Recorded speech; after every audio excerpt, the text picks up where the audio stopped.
আমি এই মুহূর্তে দাঁড়িয়ে আছি টাঙ্গাইলের ভূয়াপুর যমুনা সেতু আঞ্চলিক মহাসড়কের বাগবাড়ি বাসস্ট্যান্ড এলাকায়। এখানে দেখতে পাচ্ছেন মাদকাসক্তদের হামলায় নিহত রঞ্জুর হত্যাকারীদের শাস্তির দাবিতে মানববন্ধন ও কর্মসূচি পালন করছেন এলাকাবাসী। মানববন্ধনে বক্তারা চাঞ্চল্যকর রঞ্জু হত্যার ঘটনায় দ্রুত আসামিদের গ্রেপ্তার ও দৃষ্টান্তমূলক শাস্তি নিশ্চিত করার দাবি জানান।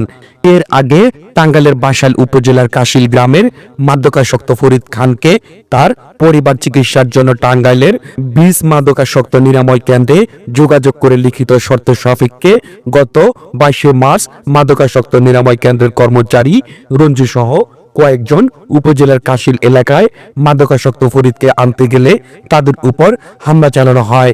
এ সময় রঞ্জু গুরুতর আহত হয়।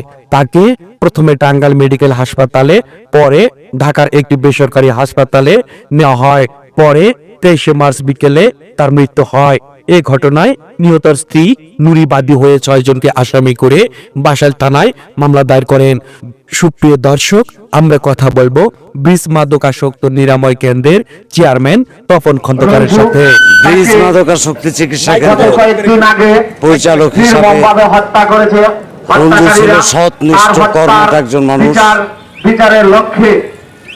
একজন রোগীকে আনতে গিয়ে তারা 5 জন গিয়েছিলেন, 4 জন হতাহত এবং রঞ্জু এমন মারাত্মকভাবে আঘাতপ্রাপ্ত হন কিছু মাদক ব্যবসায়ী দ্বারা যে তাকে আর বাঁচানো সম্ভব হয়নি। আমরা Tangail, Dhaka, ICU, life support বহু রকমের চেষ্টা করেও তাকে বাঁচাতে পারিনি। এই মাদক ব্যবসায়ীদের দৃষ্টান্তমূলক শাস্তি চাই, তাদের ফাঁসি চাই। রঞ্জু আমাদের গ্রামের কৃতি সন্তান। ওর বাবা একজন শিক্ষক ছিলেন। বাবার কাঁধে পুত্রের লাশ, কত বেদনাদায়ক, এটা ভাষায় প্রকাশ করা যাবে না।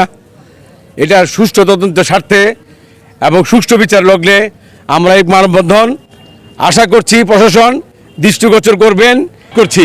আমরা অতি দ্রুত এই প্রত্যেকটা আসামিদেরকে কাঠগড়ায় দেখতে চাই। বাগবাড়ি গ্রামের পক্ষ থেকে আমরা সবাই প্রতিবাদ জানাচ্ছি।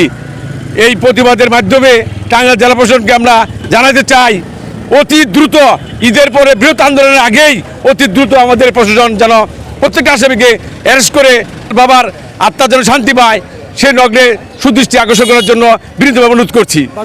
আমরা বাগবাড়ি রঞ্জুর যে নৃশংস হত্যা করেছে এই জন্য আমরা তার বিচার চাই। আমাদের চতুর্পাশে যারা মাদক ব্যবসা করে, মাদক খোর, তাদের অতি দ্রুত আইনের আওতায় আনা উচিত বলে আমি মনে করি। প্রশাসনের শেষ দাবি সমস্ত মাদকাসক্ত এবং মাদকের আখড়া, যেগুলো মাদক কারবারি, মাদকের ব্যবসা, সমস্ত কিছু বন্ধ করা উচিত এবং তাদের জানার বাইরে কোনো কাজই হয় না। আমার প্রশাসনের কাছে দাবি, আমার স্বামী হত্যার বিচার চাই, আমি খুনিদের বিচার চাই। রঞ্জু আমার ভাতিজা, ও আমার ওখানে কর্মরত ছিল। আসলে রুগী ধরার জন্য ওকে পাঠানো হয়েছিল। রঞ্জুকে একটা রুগী আনার জন্য পাঠানো হয়েছে। সেখান থেকে রঞ্জু মানে দায়িত্বশীল ছিল, অতিরিক্ত দায়িত্বর জন্য সে রুগীকে নিয়ে বেরো হয়ে আসতেছিল। এরই মধ্যে ওর পাশের বাড়ির মানে যাকে আনতে গেছিল তার 2 ফুফাতো ভাই আর চাচা না মামা, যাই হোক এক আত্মীয়, ওনারা অতর্কিতভাবে রঞ্জুদের উপর হামলা করে। 4-5 জন ওদের মারপিট দেখে চলে আসে, কিন্তু রঞ্জুর মাথার মধ্যে এমনভাবে আঘাত করে যে রঞ্জু মাটিতে লুটিয়ে পড়ে। তারপরে যে রুগীকে আনতে গিয়েছিল ফরিদ, ওই ফরিদ পাশের একটা কাঠের লাঠি দিয়ে রঞ্জুর মাথার উপর প্রচণ্ডভাবে আঘাত করতে থাকে। ওই ফরিদই বেশিরভাগই আঘাত করে। ওই আঘাতেই সে মানে একদম লুটিয়ে পড়ে। রঞ্জু আমার ছেলে।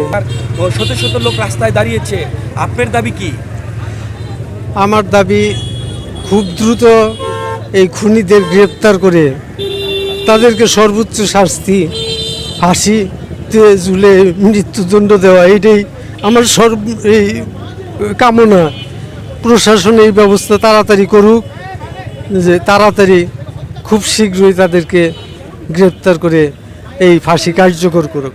রঞ্জুর পরিবারের দাবি, হত্যায় জড়িত ব্যক্তিদের গ্রেপ্তার ও বিচারের ক্ষেত্রে দৃশ্যমান কোনো অগ্রগতি দেখতে পাচ্ছেন না তারা।